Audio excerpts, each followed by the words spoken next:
उमंग से पतंग तक हमारा जो एनजीओ है वो पूरा अहमदाबाद के 168 एनजीओ से जुड़ा हुआ है।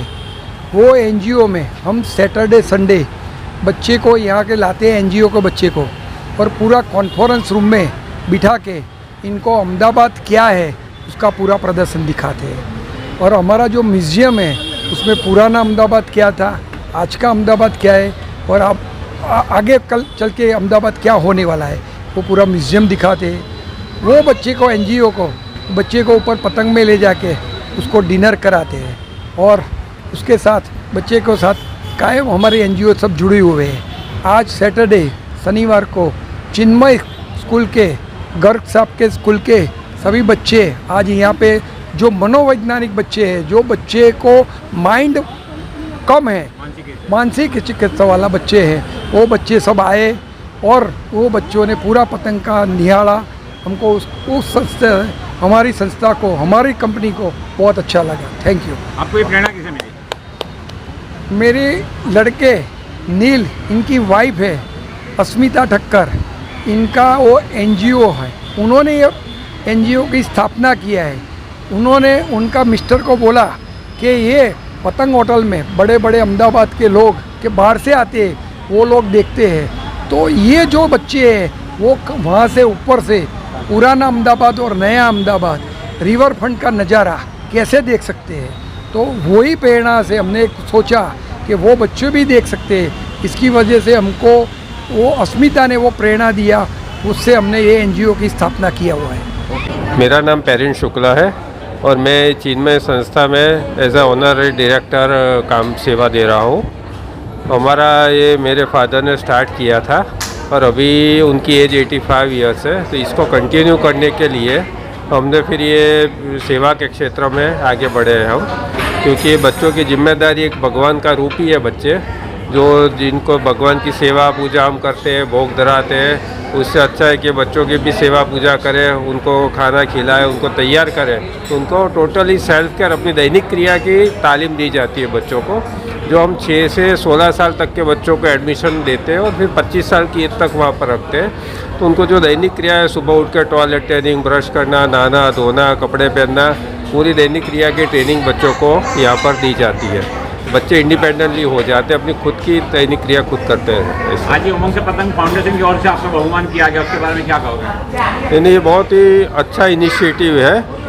उमंग से पतंग फाउंडेशन का अच्छा है कि जो एक क्षेत्र में काम करे उनको समाज के मेन धारा में लाने का काम है इनका, क्योंकि बच्चे जो समाज से दूर हो गए, जिसमें समाज में अवेयरनेस नहीं है, तो ऐसे प्रोग्रामों के तहत ये बच्चे समाज में सम्मिलित हो सकते हैं। क्योंकि पेरेंट्स भी ऐसे बच्चों को अपने सोशल फंक्शन में, रेस्टोरेंट में ले जाने से कतराते हैं कि कैसे बिहेव करेंगे, क्या है उनका बिहेवियर, कैसे होगा, इस वजह से उनको घर पे बंद करके रखते हैं। तो ये इनिशिएटिव जो आपने लिया है उमंग से पतंग फाउंडेशन ने, तो अच्छा है ये बच्चों के लिए, सोशलाइजेशन के लिए। सब कभी सोचा भी नहीं होगा कि उमंग इतनी बड़ी पतंग होटल में हम लोग जाएंगे। सही बात है, उनको कभी बाहर निकलने का मौका मिलता है तो इतने बहुत बच्चे खुश हो जाते हैं कि उनको बाहर निकलने का, समाज में बाहर घूमने फिरने का, हम साल में 1-2 बार ऐसे बच्चों को ले जाते हैं, वनडे पिकनिक कराते हैं। तो इस तरह से भी समाज में सब बच्चे आते हैं होटल में, रेस्टोरेंट में, तो माँ पेरेंट्स को भी उनको पता चलता है कि भाई ऐसे बच्चों को हम ले जा सकते हैं, तो वो खुद भी ले जाए, इसके लिए भी उनको प्रोत्साहन मिलता है। आगे आपके क्या टारगेट्स हैं? क्या आगे आपके काम के क्या टारगेट्स हैं? अभी ये बच्चों का, हम तो जैसे कि 50 बच्चे हमारे पास अभी एकोमोडेट हो रहे हैं, और उससे ज़्यादा हमने बताया कि जैसे 250 जितना तो हमारा वेटिंग चल रहा है। क्योंकि ऑल ओवर गुजरात में ऐसे जो सीवियर टाइप के बच्चे हो, तो उनकी हमारी एक ही ऑर्गेनाइजेशन जो सीवियर बच्चों को ये ADL की ट्रेनिंग प्रोवाइड करती है, तो हम ये ज़्यादा बच्चे एकोमोडेट कर सकते हैं, इनका वेटिंग कम हो सके, उनका ट्रेनिंग का स्पान कम हो सके, उसके लिए हम ज़्यादा नया बिल्डिंग बनाने की सोच रहे हैं कि ज़्यादा बच्चे एकोमोडेट हो सके, दूसरे 50 बच्चे हम कर सकें, तो इनका जल्दी से जल्दी हम ट्रेनिंग भी दे सकते हैं। तो उसके लिए ज़्यादा टेक्नोलॉजी का भी यूज़ कर रहे हैं। ये 6 साल के बजाय हम 4 साल में बच्चे को तैयार कर सकें, तो अच्छा है कि ज़्यादा बच्चों को इनका लाभ मिल सके। अगर कोई आपका सहयोग करना चाहे तो उसके लिए आपने कोई नंबर पब्लिश किया है? हाँ जी, कोई भी सहयोग करना चाहे तो हमारा संस्था का कार्ड भी है, वो कार्ड आपको सर्कुलेट किया जाएगा, तो वो कार्ड के जरिए आप जीपे से या ऑनलाइन पेमेंट किसी भी तरह से आप कर सकते हैं। डॉक्टर गर्ग शुक्ला।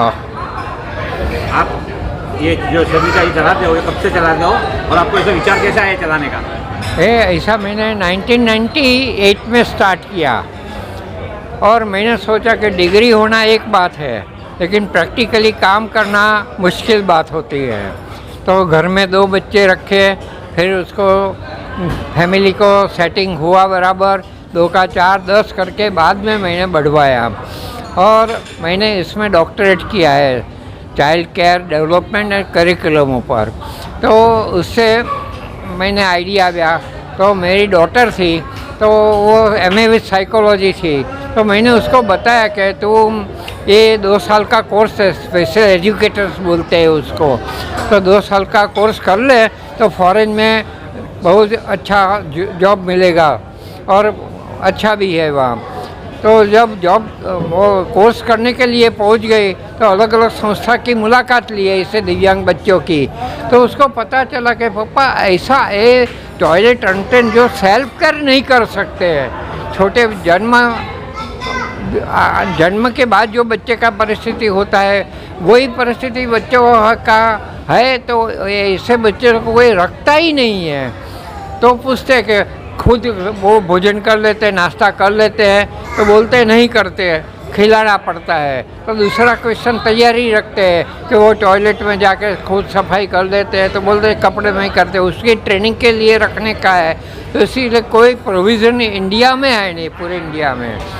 तो फिर मैंने बोला कि ये तो कपड़ा काम है और ध्यान रखना पड़ेगा। फिर भी मैंने स्टार्ट किया तो उसमें सफलता मिली। बेंगलोर के बच्चे तैयार होके गए, नासिक के गए, नासिक के बच्चे जो आए थे उसको बताया कि भाई आपको पूना नज़दीक पड़े, बॉम्बे नज़दीक पड़े, आप यहाँ तक रखने के लिए, लेने के लिए, मिलने के लिए आते हैं तो तकलीफ़ होगी।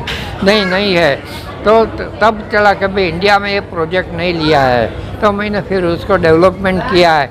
और मैं BEd कॉलेज में साइकोलॉजी का प्रोफेसर था, तो मेरा रिटायरमेंट 97 में आता था और मेरा धर्मपत्नी थी उसका रिटायरमेंट भी 98 में आता था। वो टेलीफोन्स में जॉब करती थी, तो दोनों का प्रोविडेंट फंड, ग्रेजुटी, आधा पेंशन 23 लाख आया था हमको।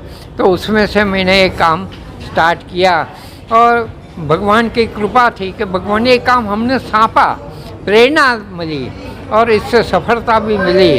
आज 50 बच्चों की कैपेसिटी है मेरी और वेटिंग में 400-500 बच्चे वेटिंग में एडमिशन के लिए क्यू में खड़े रहे हैं। तो ये परिस्थिति है। अभी तक कितने बच्चे आपने रखे? अभी तक कितने बच्चे रखे आपके इसमें? अभी 240-50 तैयार होके गए अभी तक। अच्छा, टोटल?